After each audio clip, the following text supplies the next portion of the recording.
And then in 2005, it was published in the United States. And it's still being printed and still selling. It's published in a lot of languages all over the world. And done hundreds of interviews talking about my near-death experience, which you can find on YouTube. There's a link to some of that on my website, which is howardstorm.com. There's a YouTube channel called Howard Storm, and if you just Google Howard Storm, you find all kinds of links to things that I've done. And I want to thank Corioto for having the interest and the time and the energy to do this series on this book, My Descent into Death, which I think gives a really fair and concise overview of my near-death experience. When I wrote it, I wanted it to be simple and clear and available to the general audience. So despite my academic background and my seminary training in theology, I didn't want to sound like a professor or an academician. I just wanted to sound like the person I was when I had the near-death experience in 1985. Just a guy like any other guy whose life was changed when he had this big crisis in his life, and God intervened and literally saved my life and turned my life around, which I've been trying to make appropriate adjustments in my character ever since. And believe me, it's been a daily struggle to try and live up to the expectations that God has given to me, both through my near-death experience and through my study of scripture and through my daily contact with people. Because to summarize it, the whole point of this is love is the lesson, to learn how to love one another, how to love God and how to love one another. That's what it's all about. That's what I'm trying to do. And it sounds so simple, sounds so easy, and it's the biggest challenge I face in my life. And I imagine that it's the biggest challenge that everybody else faces in their lives. One of the things that keeps me going is that I meet really good people who seem to have met the task of learning how to be kind, loving, good people. And I want to be like them. So they're my heroes. And some of my heroes will never get any fame or acknowledgement much from this world because they're just simple, humble people. And where I tend to run into those people is in my church that I am a member of, and in the churches that I've served, and in the people that identify themselves as Christians. And when I've traveled around the world, I've met people who embody this, who are not Christians, but follow the Christian way in their own faiths all over the world. Anyways, just wanted to say that little introductory remark. This life review chapter is difficult for me to talk about because, to put it in the simplest terms, I flunked the course. If I were to give myself a grade on how I did in my life review, I would definitely give it a F, failure, not a D, poor, not a C, average, not a B, good, not a E, excellent, F. It was a very, very painful experience. And I do not anticipate doing that again the next time I go home Some people call that dying. I call it going home. Because I don't think, two reasons. One, I don't think it's really necessary for me to have the same life review. I'm going to have a life review of what did I do from 1985 on. And I hope to get, I'd like to get a B grade. You know, I'd like to get a, you know, little pat in the back, like a little good try, attaboy, you know. And the other thing is that Jesus told me very clearly that when we confess our sins and repent and pray for forgiveness, those sins are erased. So one of the things that I would like you to get out of me talking about my life review is you can change your life review.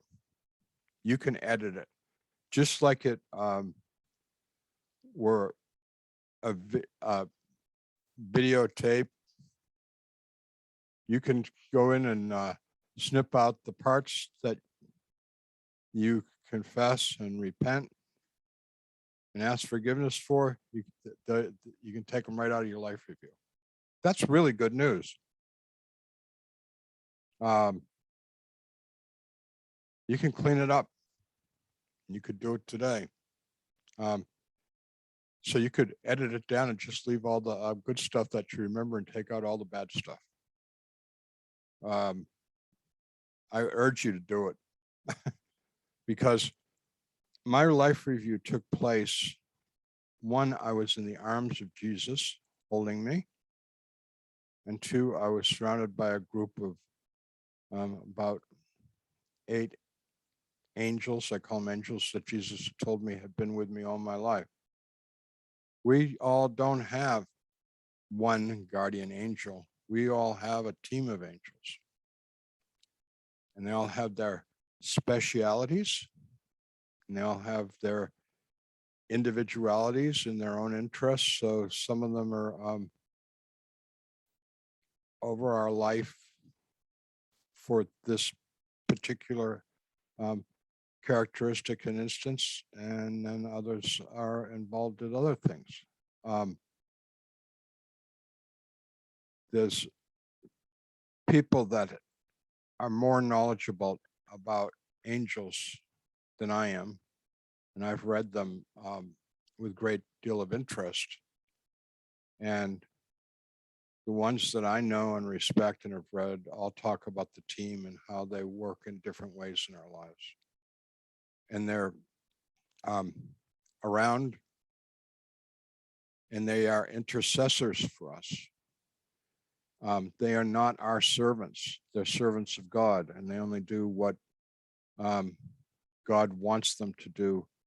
So one of the ways that angels actually suffer in our relationship with us is God frequently tells them not to intervene. Why does God do that? Not because God's cruel, but God knows that the only way we're going to learn the lessons of this world is by experiencing the consequences of those lessons, including suffering the consequences of those lessons, if that's what the lesson's going to teach us. Suffering is one of the great teachers of this world. You know, and by suffering, I'm not talking about just physical suffering. I'm talking about emotionally suffering. You know,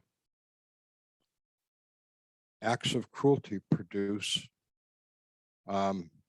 emotional, psychological suffering. Acts of kindness produce emotional, psychological rewards, because we're all in relationship, whether we like it or not, whether we know it or not. We're all in relationship with all the people that we encounter in our lives, from the most casual meetings to the most profound meetings. And we're all flawed human beings. And one of the reasons why we're flawed human beings, God didn't make us to be flawed, but God gave us free will. And we all have learned from our environment how to interact. And unfortunately, a lot of us have very imperfect parents and siblings and families. And a lot of times we learn some very inappropriate ways to interact. The sad thing is that we carry those inappropriate behaviors into our adulthood and into our adult relationships when we should theoretically know better. I mean, I'll just give you an obvious example. Like when you're a little kid, every kid tries the strategy of a trauma.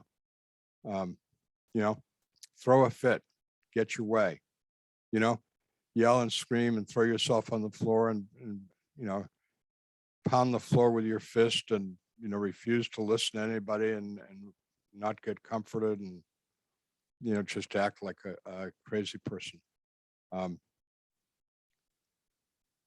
If that's indulged, we adopt that strategy as an adult. We don't necessarily throw ourselves on the floor and pound the floor and scream and yell, but we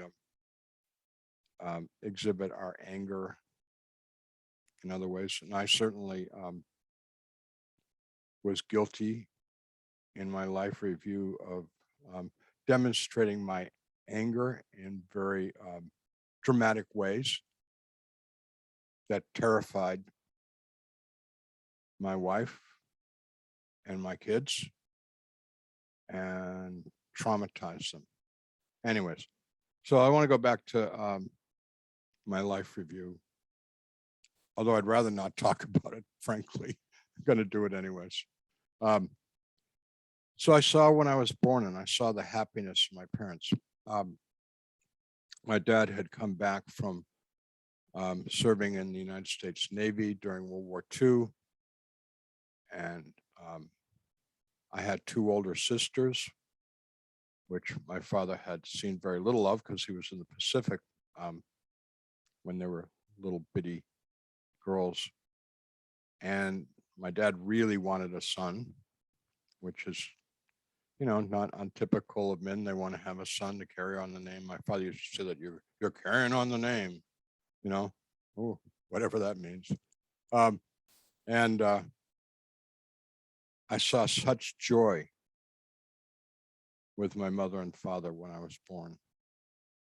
The fact of the matter is, because of their blood types, doctors had told them that my mother couldn't have a third child. And in fact, after me, she had a miscarriage, and they gave up on having more than 3 kids. Although my mom would have liked to have had more, it was not possible because of the incompatibility of their blood types. So I was kind of like a real big surprise that I survived the pregnancy and born a big healthy kid. I was born October 26, 1946 in Newton, Massachusetts, and just where my family lived. And my dad had a job as a salesman with General Mills Corporation in the bakery products division, which was primarily flour. He sold flour for a living. And we had a little house. I don't know if this means anything. It was called a cape. That was the style of the house, little 2-story house. And the second floor had like very steep, narrow attic stairs up to it. And my father and his friends made that into 2 bedrooms. So at one end of the attic was my bedroom, and at the other end of the attic was where my 2 sisters slept. And then downstairs, my mother and father had their bedroom.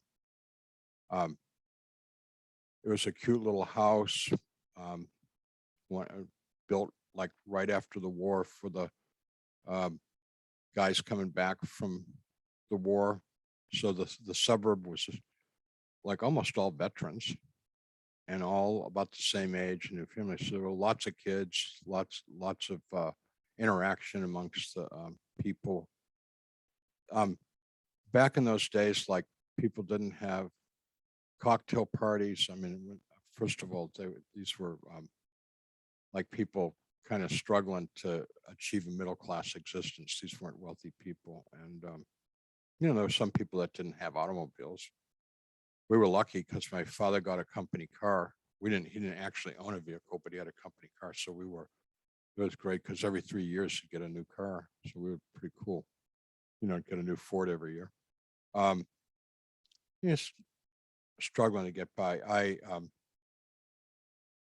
We're not that well off. One time I asked my dad when I was a teenager age, I said, "Do you make $10,000 a year?" And he like, "Hell no, I wish I made $10,000 a year." Um, of course, I'm going back to like the early 60s. So I don't know exactly what he made, but wasn't a lot. Anyways, my dad was a hardworking guy, and my memories of my childhood and what I saw in my life review is a pretty good, happy family.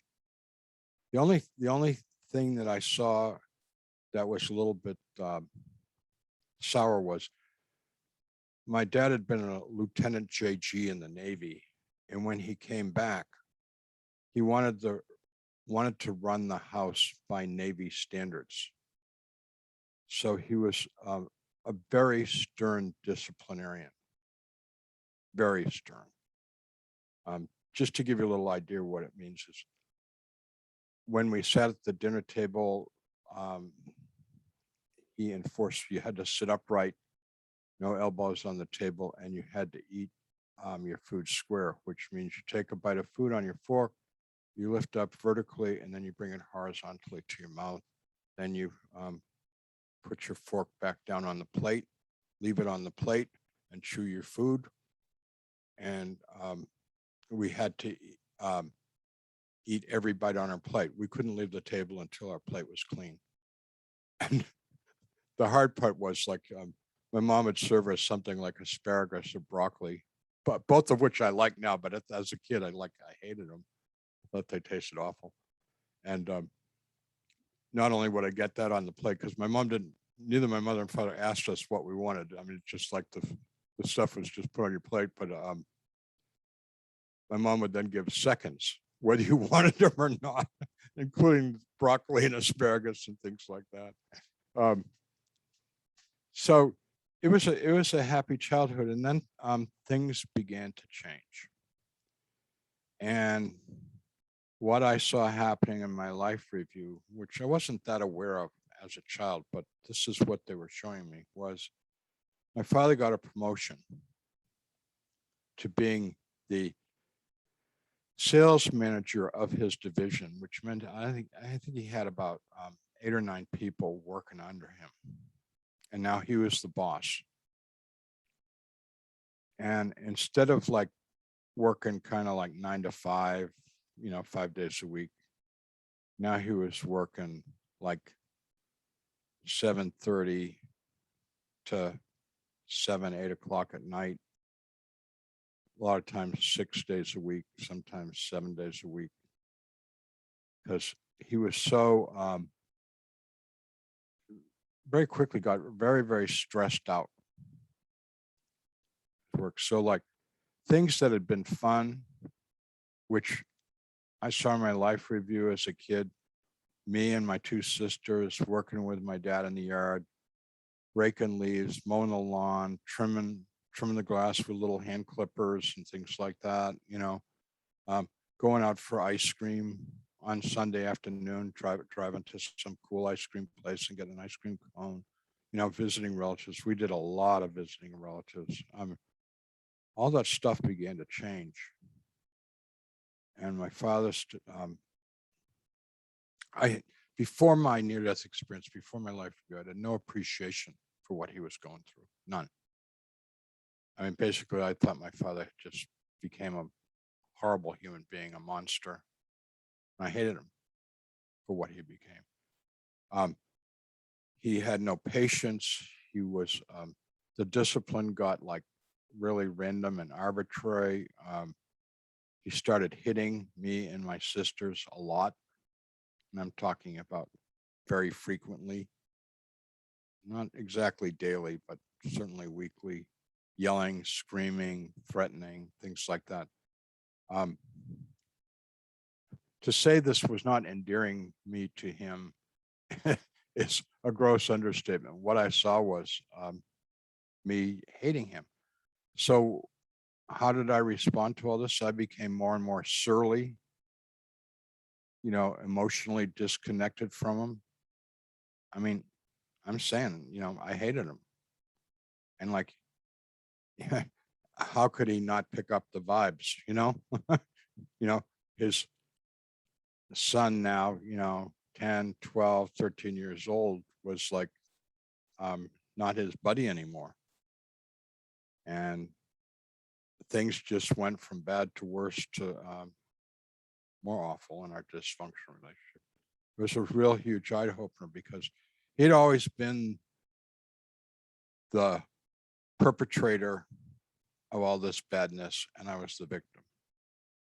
And yes, what he did was inexcusable, but when I saw why it was happening to him, why he was changing, I then began to see how I changed in my relationship to him. And we were in a downward spiral in our relationship. My mom, who grew up in an extremely strict Finnish Lutheran household with a very dominant father, my grandfather, she was completely passive. And when me and my sisters went and complained to my mother about my dad, she'd say, he's your father. You have to love him. You've got to be obedient to him. Don't complain about him. There's nothing you can do, just do what he tells you. I'm just like, thanks, Mom. Boy, that was really not supportive, matter of fact, it got so bad. My sisters and I, when we were teenagers, used to tell my mom, please leave him, please get a divorce, get out of here, it's awful. But she wouldn't even think about doing anything like that. That just was not in her character at all. So I got to see how the whole family dynamics developed. And I got a great appreciation from my dad. Jesus and the angels never scolded me or told me I was bad or wrong or anything like that. They expressed their emotions at what we were watching. And all of this made them very sad. They loved my dad. They loved my mom. They loved my sisters. They loved me. And to see this whole thing going sour just really, hurt them enormously. But because of free will, they couldn't fix it. They couldn't change it. So my mother and father weren't into church that much, but because of the culture at that time, like, I'm sure it's not true, but it seemed like everybody went to church on Sunday. I'm talking about back in the 50s and early 60s. Church was just what you did on Sunday. We had blue laws, which meant everything was closed on Sunday. It was really hard to find gasoline or a bottle of milk or a loaf of bread, and you couldn't buy anything else. All the stores were closed in Massachusetts on Sunday because of blue laws. Anyways, so they would drop us off at church most of the time. And I went to Sunday school, and I loved Sunday school because we had these wonderful women who were giving up their Sunday morning rather than being with their families, down in church, having a good time. They were up with a bunch of kids. And so we got like Bible stories and Bible lessons, and we printed stuff. But primarily the big thing that we did was crafts. We did lots of little artsy, craftsy projects in Sunday school. And that was my thing. I loved it, and I was good at it and got lots of compliments from the teachers, because when we'd get into the craft projects, it was like, I was all in 100%, want to do this stuff. I believed in this guy named Jesus, took it pretty seriously, and I really liked church. And of course, there was no abusive behavior in my church. It was just a lot of really nice people. And we used to, in Sunday school, one of the things that we did that was really, really big was we had our children's church. We had a little chapel up on the second floor of the wing of the church that had all the Sunday school classes. And there were a lot, like hundreds of kids in Sunday school back in those days. And our class would get to go in and do children's church. It was about a 10-minute service. And the big deal was if you were really, really, really good, you got selected to light the candles on the altar and say, Jesus Christ said, I am the light of the world. Whoever believes in me shall not walk in darkness, but shall walk in the light of life. And that meant a lot to me. And a couple of times I got selected to light the candles and to say that. And that was a biggie in my life. So anyways, what happens, age of 14, I'm active in church. I'm not just going to church, but in, like called it Junior Pilgrim Fellowship, JPF, the evening thing with a bunch of other young teenagers and stuff like that. And lots of fun. And the pastor and I became very friendly. But my sisters, who both were older than me, had stopped going to church because they thought church was really boring and stupid. And my sisters were becoming pretty wild.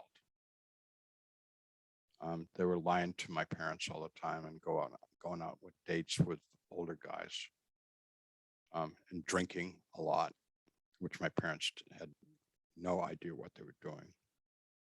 But I did. And so it's like this huge disconnect in my mind between the direction my sisters were going in and me being a good little churchy guy. And my pastor said to me that he thought I had the call to go into ministry. And I was like, wow, maybe I'll be a minister like him someday. This is at like the age of 14. And then this thing with my father kept getting worse and worse. And one time I went to my minister at the age of 15. And I said, I didn't want to talk about my father. I talked to him about like stuff that they taught in church, stuff like the angels and Jesus being the Son of God and Bible true and all that stuff. And I asked him all these questions. The minister said, no, those are all myths. We don't really believe that those things are true. We just believe that, the point is you're supposed to be a good person. At the end of that conversation, I stopped going to church.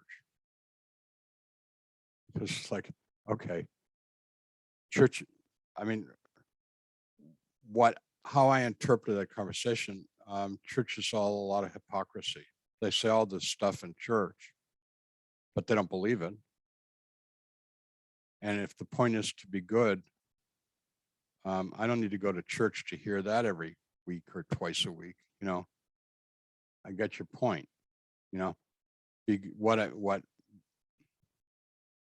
What I thought was good was like, I'll do what I think is good for me.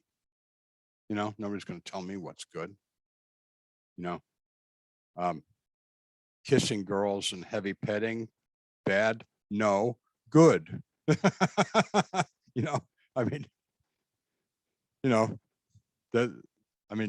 Don't tell me how to interact with girls. I'm going to, go as far as they'll let me go, with them, etc. Anyways, so I adopted the lifestyle of my sisters. I had a double life, like try and con my parents into thinking I was being this good little boy, but in fact, I was drinking and partying and chasing girls. So I'm talking about the age of 15 and stuff like that. In fact, when I was 15 years old, I ran away from home went and lived with a woman in New York City for 4 months, which was quite an adventure. Anyhow, just barely managed to get through high school. My junior year of high school, I attended 30 days, but fortunately, because I had a really good guidance counselor, she got the teachers to have sympathy and got passed just barely in the classes. But I was real smart, so I could, like, pass the tests. And even though I didn't attend school, my senior year, I was like rarely there. Barely made it. I barely graduated. My grade point average was awful. My father insisted on me going to college in Ohio to a school that he had no association with, but a man who he had served in the Navy with was very keen on. So I went to a college that I didn't want to go to because I wanted to be an artist, and my father didn't want me to be an artist, and this school had very paltry art program.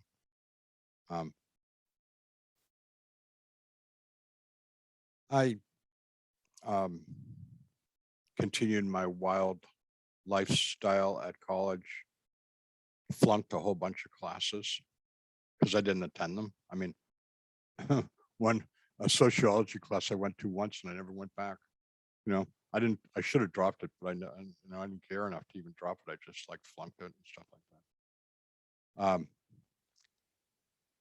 Met the woman that I was soon to marry, and we were having a ferociously romantic relationship.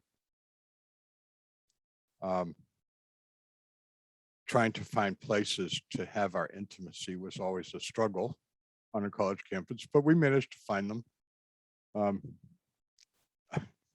One time, a telephone booth in the hallway of her dorm, which is pretty brazen. Anyways, Jesus and the angels are like, not good. They weren't disapproving of my total obsession with sexuality. What they were disapproving of was that my relationships were purely for my own gratification. I mean, everything I was doing was about me gratifying myself. And right after college, 18 years old, we got married. She was pregnant. What a surprise. I got a job my dad got me a job in a bakery, Whoopee, downtown Boston. And we had a little tiny apartment. We paid $50 a month rent. So you can imagine what kind of an apartment it was. And I was also the janitor of the building. That's one of the reasons why the rent was so cheap. So I had to keep the hallways clean and take out the trash, empty everybody's trash cans with put outside the door. And I did fixer-upper stuff in the building and stuff like that. My being married life. Jesus and the angels are like excited about me being married and about us having a baby. About me being a hardworking young man, 18 years old, and I'm like, I got to live like an adult now. Didn't have a car, couldn't afford a car. Like our big expense, because we were so poor, was on Sunday afternoon. We'd go to an ice cream store and share an ice cream together. That was our big expense. And we were trying to save money because a big goal in life was to save up enough money to buy a car.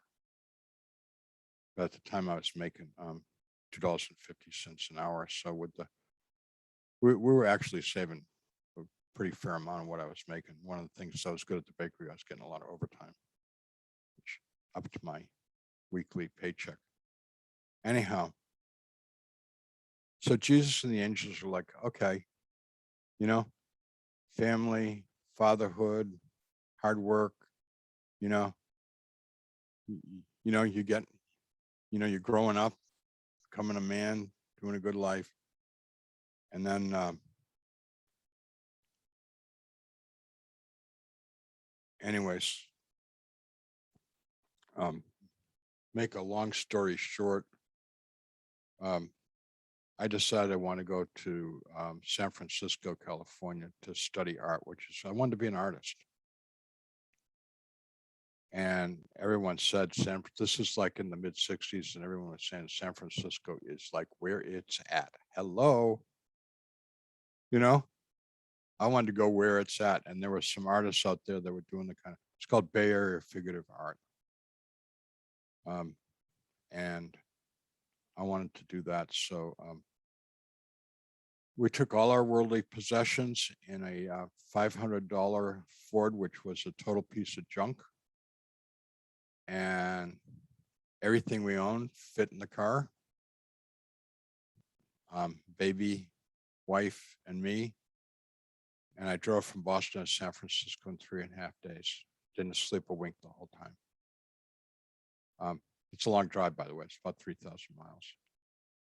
When we got to San Francisco, my wife's best friend from high school had an apartment there, and got to the apartment, and I slept for a day and a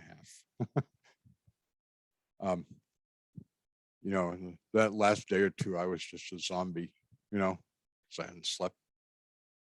Anyhow, we didn't have any money for motels, or had hardly any money for food. When I got to San Francisco, I had $70. Anyhow, pretty soon, my wife first and then me got a job in the same restaurant as servers. I enrolled at the San Francisco Art Institute. Loved it. I worked 35 hours a week at the restaurant. I worked from 10 at night till 4 in the morning. My wife worked from 5 at night till 9 in the evening. She walked home from the restaurant, and as soon as she came in the door, I left and walked down to the restaurant. And I went to school my classes started at 9 a.m. And I went to school. A lot of my classes went to 5, but I always had to leave a little after 4 to get home in time for her to go to work, because I had to take care of the baby. And some of my teachers didn't like that I always left, class an hour early, but so I had to do what I had to do. Anyways, got through, graduated from the San Francisco Art Institute, and we went across the bay to Berkeley graduate school, and I got my MA and my MFA, got a job in Kentucky as an art professor, and now my life was to begin. But as my career developed, both as an artist and as a professor at the Unity, I'm getting more and more self-centered. I have less and less time for my family. I mean, a lot of times, not all the time, but a lot of times my family is just really annoying because they wanted attention.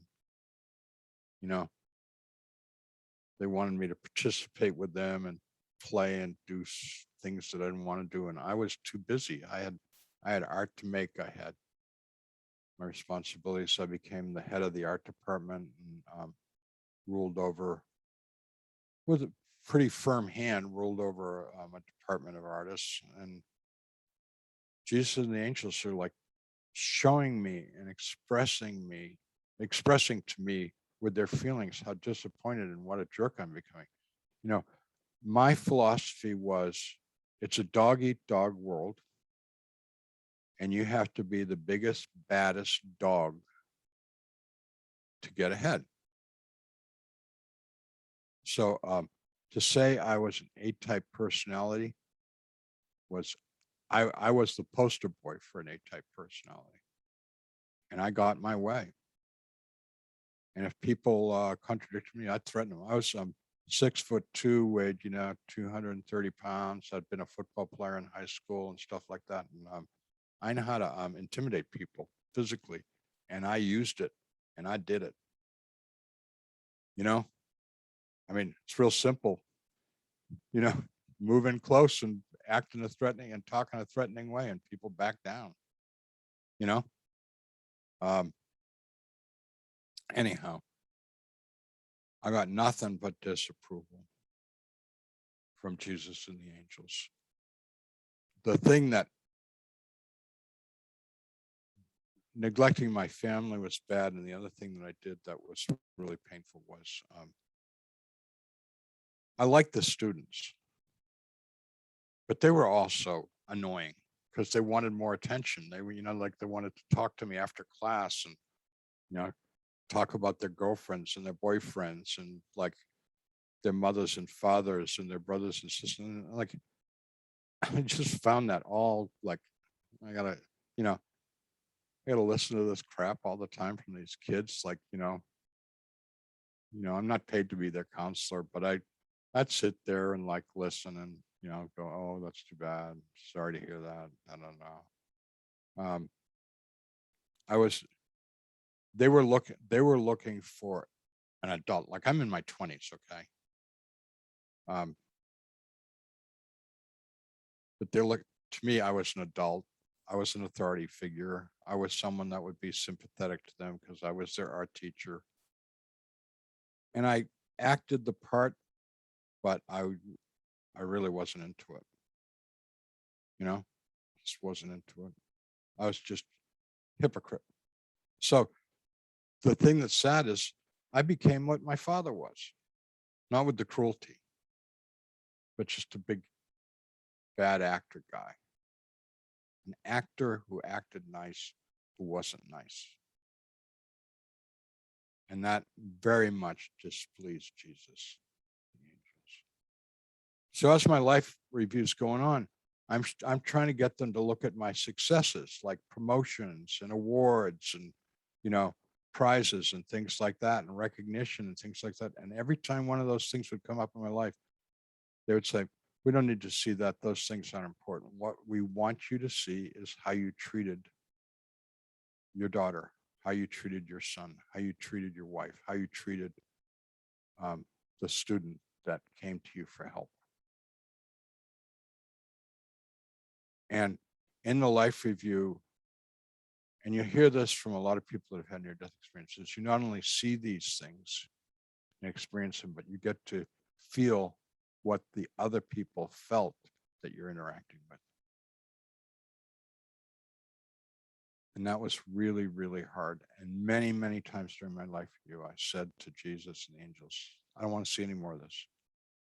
I don't want to see this. I don't like it. I hate it. And say, you need to watch it. You need to see it. And they wouldn't let me off the hook. And we watched the whole thing. When it was over, I was so glad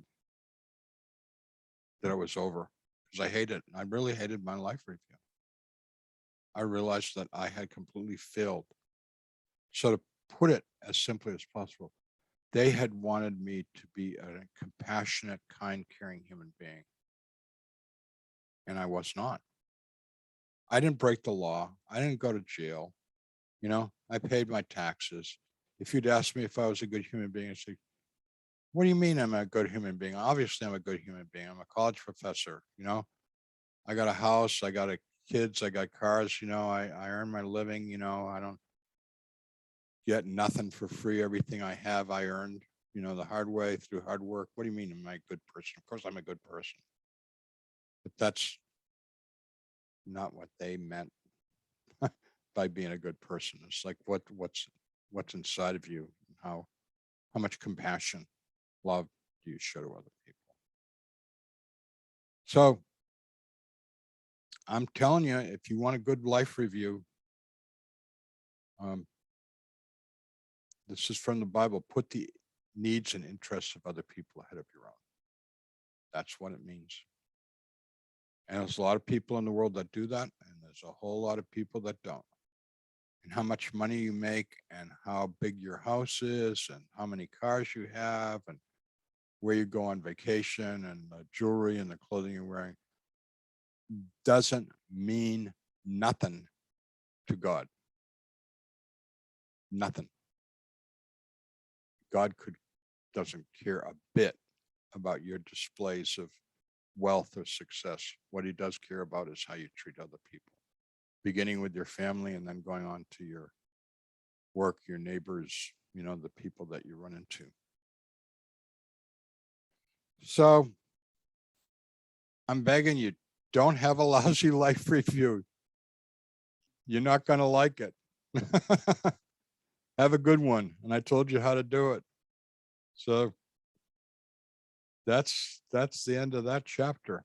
Corey told me that he had a couple questions that came in that I'm going to try and respond to. Okay. Hoping my life review will be good. I don't know. I'm a little scared.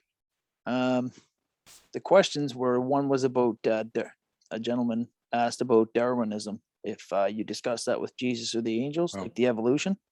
I mean, the truth is, no, we never discussed it. Okay. So do you have any like any comments or anything on that theory, or do you have any background on that, or? I believe in, and this is, you can look this up on the internet. I believe in intelligent design, that God is the designer of the universe, but he doesn't micromanage it. So with Darwinism, I understand that it's a process, an evolution of human beings in this case. And the Bible states with Adam and Eve, were they created, like they were created in the image of God, but were they like ape form and then became what we are today, or were they what we are today? No, the way I understand it is that there were human beings, Homo sapiens, but they were not in the image of God, meaning they didn't have reason, self-awareness.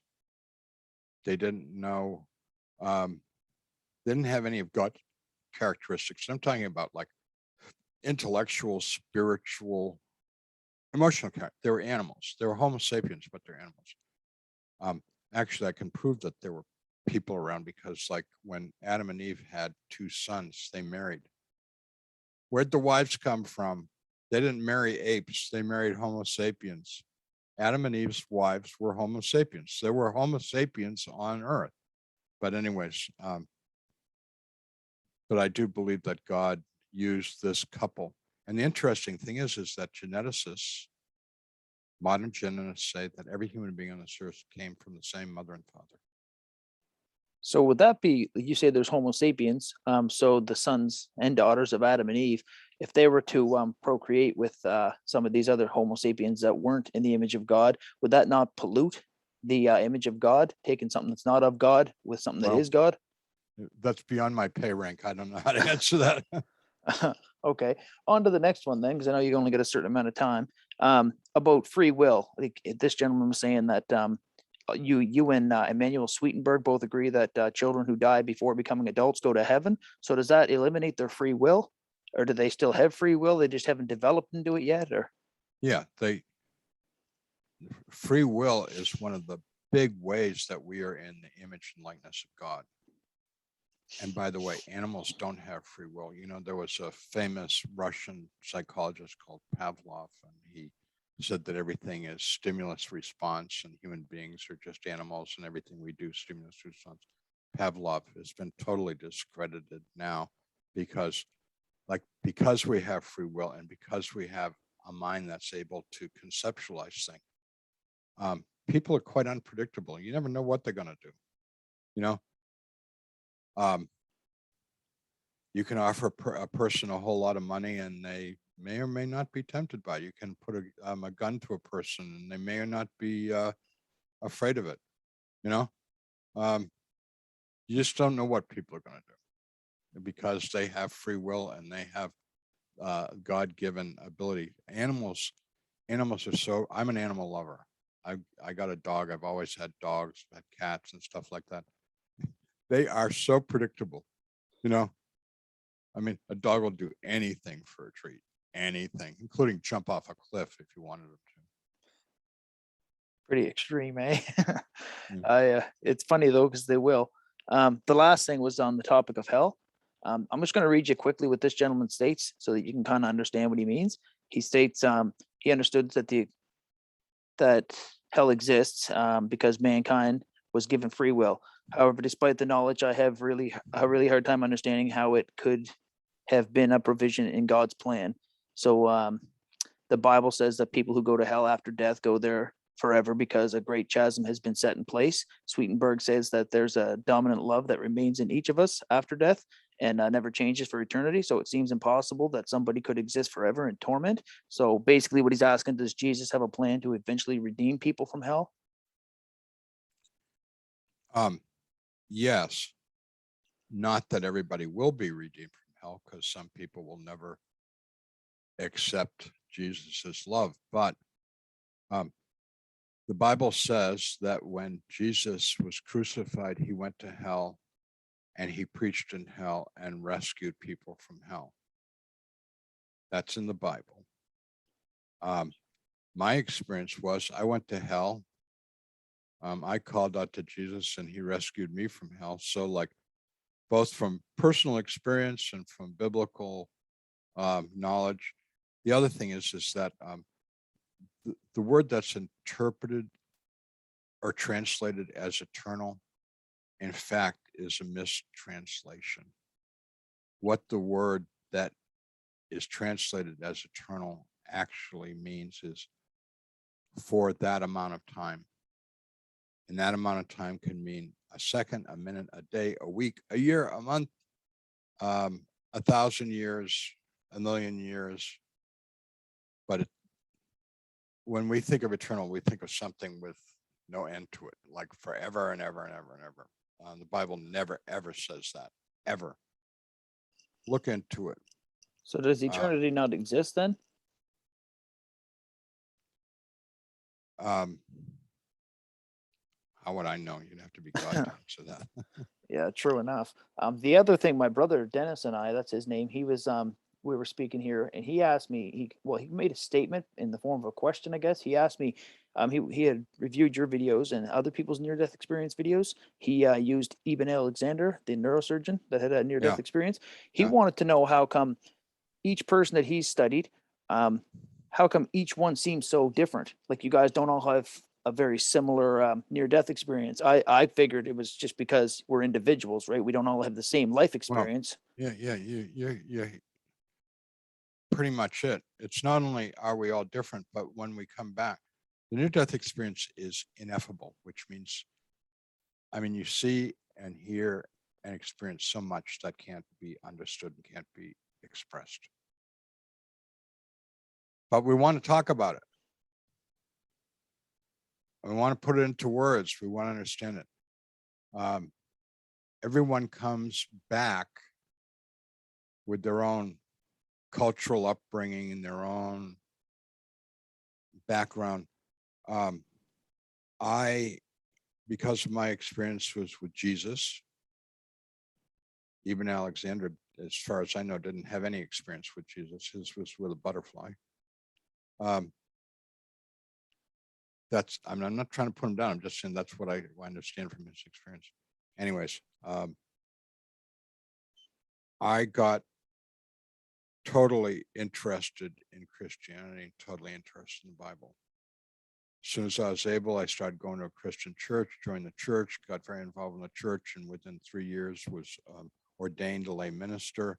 As soon as I became a lay minister, I started going to seminary so that I could learn more about Christianity, Christian theology. Went to seminary for 3.5 years so that I could articulate in a way that people could understand. And Christianity is the prevalent culture of the United States of America, the culture that I was born and raised in. I know that if I'd been born and raised in India, I would probably be something different. I was born and raised in Saudi Arabia, I'd be something different. But no, this is my English is my language. The United States is my culture. Christianity's the overwhelmingly prevailing religion. And this is how I know, how I speak, how I understand. I get that. I get that. A lot of me is a product of my culture. I think other cultures and other religions are really fascinating, but the more I've traveled and experienced other cultures, the more I'm aware that I don't understand them. I've been working with a tribe of Maya Indians in Belize, Central America for 20 years now, and I'm still trying to figure them out. They're real different. I mean, they eat, they sleep, they get married, they have babies, they build houses, they work jobs, just like we do. But you know what? The more you get to know them, the more you realize they're really different, or I'm really different. We're different, and I'm trying to understand them. You know, So would they have to have accepted Jesus Christ as their Lord and Savior before they'd have a chance at redemption, or is that just something that's really no, kind of what they have to do is they have to love God with all their heart, mind, soul, and strength, and love their neighbor as themselves, as Jesus teaches in the Gospels. what if If they you do haven't? that, Sorry, if you do that, you're following Jesus. okay, so they don't actually have to say I'm following Jesus; they're just going to follow his guideline. Yeah, because when Jesus tells us to follow me, he means follow his teaching. He doesn't mean just make some words with your lips and say, oh, I believe in Jesus, and then do what you want to do. You know, one of the big problems with Christianity is too many people that like say, oh, I believe in Jesus, I'm a Christian, but they don't do what he tells us that we need to do, which is love God with everything you got and love your neighbor. Bunch of hypocrites. Yeah, it sounds like it. And you know what? He speaks really harshly about those hypocrites. Read Matthew 25 sometime and find out what happens to them. They don't go to heaven, they go to hell. Do they have a chance at redemption once they get there? Sure. So everybody does. So why would somebody want to stay in hell? Like, what would be the purpose of that? They reject God, but once you're in Okay. torment, Well, that's a really good question, because like, why would someone want to stay in hell? But like, if you're ever dealt with an alcoholic or a drug addict, and you're not, like, what you want to say to them is, you need to stop drinking, or you need to stop taking oxycodone, or, methamphetamine, or whatever it is you're, addicted to. If you do that, you know what you're going to get? Blasted, cussed out, told to mind your own effing business, and they're going to do what they're going to do. The only time they can change is when they seek the help of God. And that is the first step of every 12-step program. yeah, but It's like I'm helpless against alcoholism, but I can with the help of God. so being I would say a former alcoholic is what I'd classify myself as, because I don't drink at all now. But when you're drinking and you're in that, you're in your cups, you're in torment, and you want to get out of it. So with somebody who was in hell that was in that same torment, if the opportunity to call out to Jesus was there, why wouldn't they? Or do they just not know? Pride. Pride. So pride is going to allow them to be tormented. Yeah. But they're just bringing it upon themselves. It's terrible. I find that hard to understand why anybody would want to be tormented. It just, I don't know. I understand what you're saying, but I just like But you already said alcoholics are in torment. Why do they want to be tormented? a lot of the times they don't. They want to get out. They just don't know how. Well, it's not that hard to call upon God. All you got to do is just do it. Yeah, I suppose. Yeah, it makes sense. I mean, one other thing, I know you got to go, so I'll make this one quick. There was a gentleman I was dialoguing with. We'll say he states that Jesus had the victory over Satan and the demons and death. Yeah. Now he states that Satan's not here anymore. He didn't say where he was at. It's not true. Jesus' victory over death and Satan had power over death and over who went to hell and who didn't. Jesus defeated that power, but Satan is very much alive and active. I know. I've met him. I've dealt with him. I've struggled with him, and so haven't millions of other people that I've talked to. He's to say he's no longer around in this world influencing people, that's so naive. I wish it were true, but it's not true. So but he can't make you do anything, as F. Scott Peck said, who was a psychoanalyst who became a Christian after studying evil. He wasn't before, but when he studied evil, he came to the conclusion that the only power Satan has is the power we give it. By giving into his temptations and things like that, you mean? Or Yeah. so do people not still die?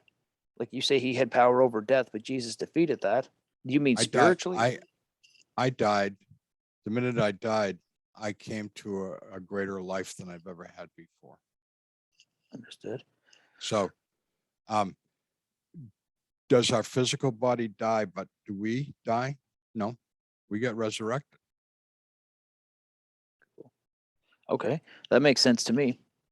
I know it's getting on your time, so I do appreciate you answering my questions. Sometimes I feel like I'm drilling you in. I don't mean to do that. No, don't hesitate. All right. Well, that was the chapter of review. So the next one, I'm not sure which one it is just off the top of my head here, but we'll hit it up again next week if you have Great. any. You're good with Okay. that? All right. Okay. Well, thanks very much for doing this, Howard, and I'll see you next week. Okay, thank you, Corey, for doing it. You're God welcome. bless you. God bless you. Bye-bye. Bye-bye.